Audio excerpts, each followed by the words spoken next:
मुल्क दहशत गर्दी की बड़ी कार्रवाई से बच गया। पाक फौज ने मियांवाली ट्रेनिंग एयरबेस पर हमला नाकाम बनाते हुए 3 दहशतगर्दों को मार गिराया। बाकी 3 दहशतगर्दों को भी घेर कर महदूद कर दिया गया। ISPR के मुताबिक जवानों ने दिफाई असासों पर कोई आंच नहीं आने दी। वाक़े में ग्राउंड किए गए 3 तैयारों और फ्यूल बाउजर को नुकसान पहुंचा। दिफाई तज्जियाकार वकार हसन ने दहशतगर्दी के वाक़े में भारत को मुलव्वस करार दे दिया।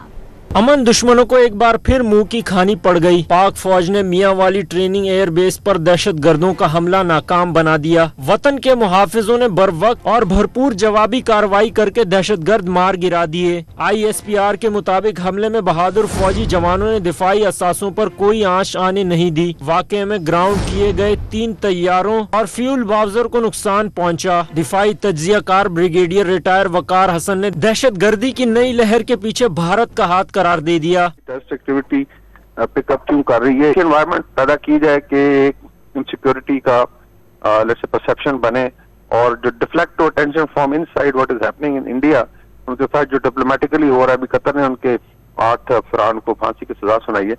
तो there lot of I think what is happening inside. उनके इलेक्शंस भी हैं, उनकी रियासत मानीपुर में तकरीबन सिविल वॉर की सिचुएशन है।